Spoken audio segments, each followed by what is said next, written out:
Hi, I am reading The Trumpet of the Swan by E.B. White. This is chapter 21, the last chapter of the book. It's called The Greening Spring. Lois and Serena were more in love than ever. When spring came, they flew north. Lois wearing his trumpet and his slate and his chalk pencil and his medal. Serena wearing nothing at all. Now that he no longer had to work and earn, Lois felt a great sense of relief. No more would he have to carry a money bag around his neck. The two swans flew high and fast, 10,000 feet above the earth. They arrived at last at the little pond in the wilderness where Lois had been hatched. This was his dream, to return with his love to the place in Canada where he had first seen the light of day. He escorted Serena from one end of the pond to the other and back again. He showed her the tiny island where his mother's nest had been. He showed her the logs Sam Beaver had been sitting on when Lois had pulled his shoelace because he couldn't say beep. Serena was enchanted, and they were in love. It was spring. The frog was waking from his long sleep.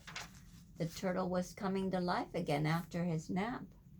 The chipmunk felt the warm air, soft and kind, blow through the trees, just as it did in that springtime when Louis's father and mother had visited the pond to nest and raise their young. The sun shone down, strong and steady. Ice was melting. Patches of open water appeared on the pond. Lois and Serena felt the changing world, and they stirred with new life and rapture and hope. There was a smell in the air, a smell of earth waking after its long winter. The trees were putting out tiny green buds. The buds were swelling. A better, easier time was at hand. A pair of mallard ducks flew in. A sparrow with white throat arrived and sang, "Oh, sweet Canada, Canada, Canada." I don't know how that goes either. Serena chose a muskrat lodge on which to build her nest. It was the right height above the water. The muskrats had built it of mud and sticks.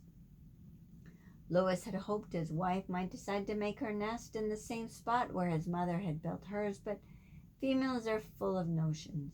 They want their own way, pretty much, and Serena knew what she was doing. Louis was so delighted when he saw her begin to construct the nest, he didn't really care where it was. He raised his horn to his mouth and played the beginning of an old song called "It's Delightful to Be Married, to be married." I don't know how that goes. Then he helped by bringing a few pieces of coarse grass. Rain or shine, cold or warm, every day was a happy day for the two swans. In time the eggs were laid and the cygnets were hatched. 4 of them. The first sound the baby swans heard was the pure, strong sound of their father's trumpet. "Oh, ever in the greening spring," he played, "by bank and bow retiring."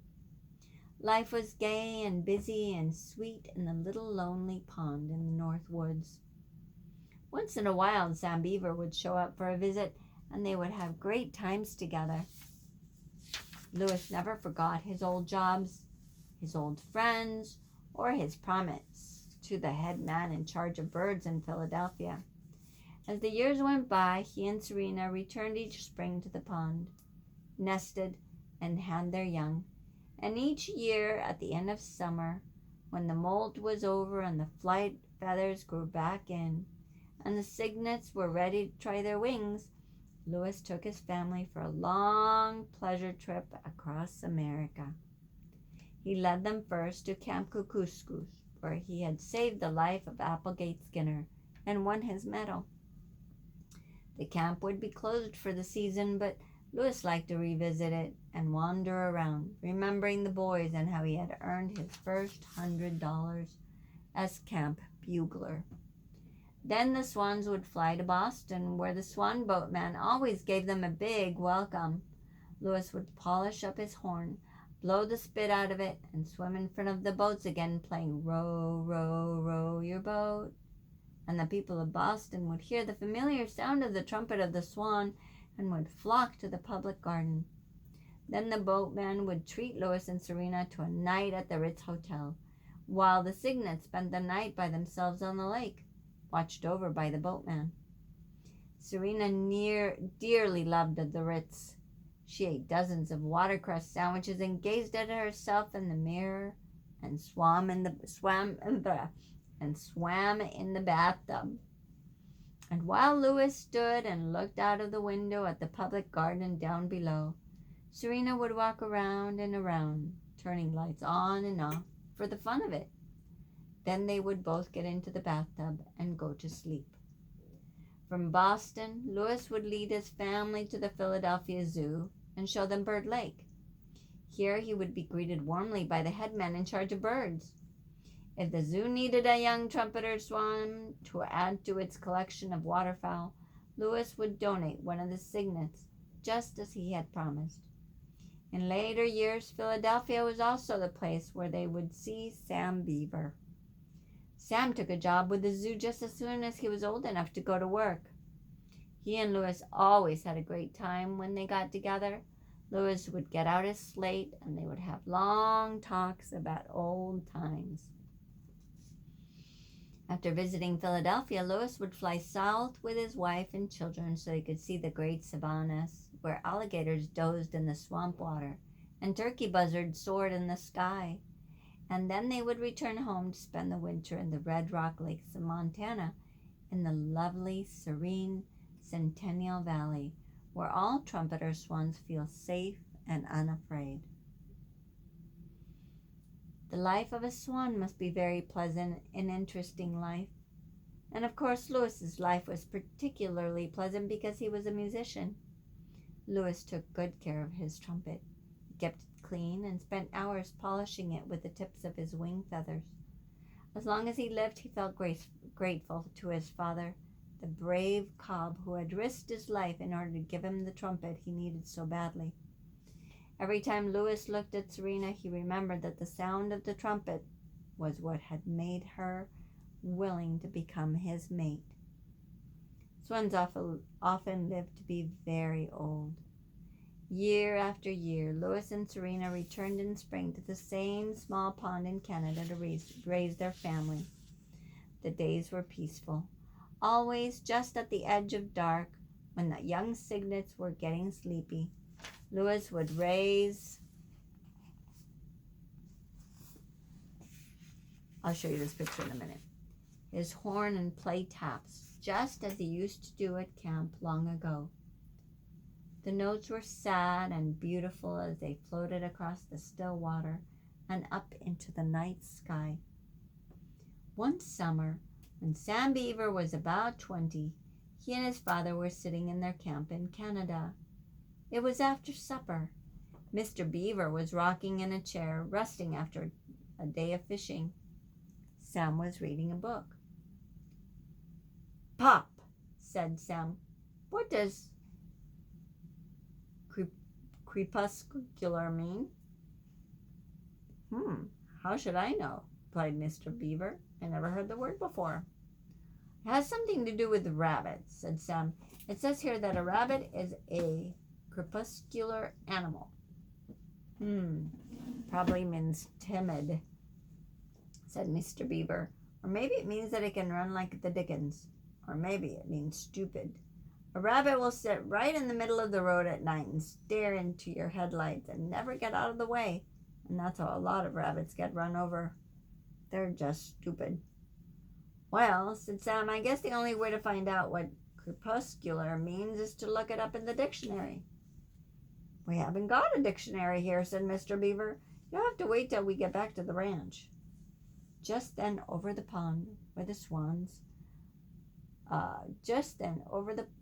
over at the pond where the swans were, Louis raised his horn and played taps to let his children know that that day had come to an end. The wind was right and the sound carried across the swamp. Mr. Beaver stopped rocking. "That's funny," he said. "I thought I heard the sound of a trumpet just then." "Oh, I don't see how you could," replied Sam. "We're alone in these woods." "I know we are," said Mr. Beaver. "Just the same, I thought I heard a trumpet or a bugle." Sam chuckled. He had never told his father about the swans in the pond nearby. He kept their secret to himself. When he went to the pond, he always went alone. That's the way he liked it. And that's the way the swans liked it. Excuse me. "Whatever happened to your friend Lewis?" asked Mr. Beaver. "Lewis was a trumpeter. You don't suppose he's somewhere around here, do you?" "He might be," said Sam. "Have you heard from him recently?" asked Mr. Beaver. "No," replied Sam. "He doesn't write anymore. He ran out of postage stamps and he has no money to buy stamps with." "Oh," said Mr. Beaver. "Well, the whole business about that bird was very queer. I never did fully understand it." Sam looked across at his father and saw that his eyes had closed. Mr. Beaver was falling asleep. There was hardly a sound to disturb the stillness of the woods. Sam was tired and sleepy too. He got out his notebook and sat down at the table by the light of the kerosene lamp. This is what he wrote. "Tonight I heard Lewis's horn. My father heard it too. The wind was right, and I could hear the notes of taps just as darkness fell. There is nothing in all the world I like better than the trumpet of the swan." What does crepuscular mean? Sam put his notebook away. He undressed and slid into bed. He lay there wondering what crepuscular meant. In less than 3 minutes, he was fast asleep. On the pond where the swans were, Lewis put his trumpet away. The cygnets crept under their mother's wings.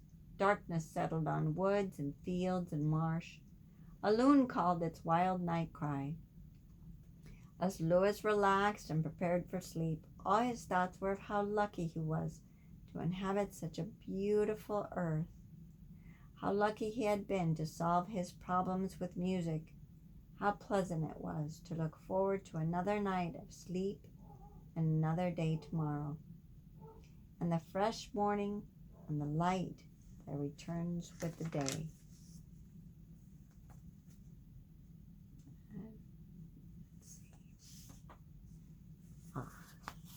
See this picture of the book? In the book. That is the lake. Do you see the swans coming in? And where the beaver builds the dam right there? That was the end of the book. Wasn't that nice?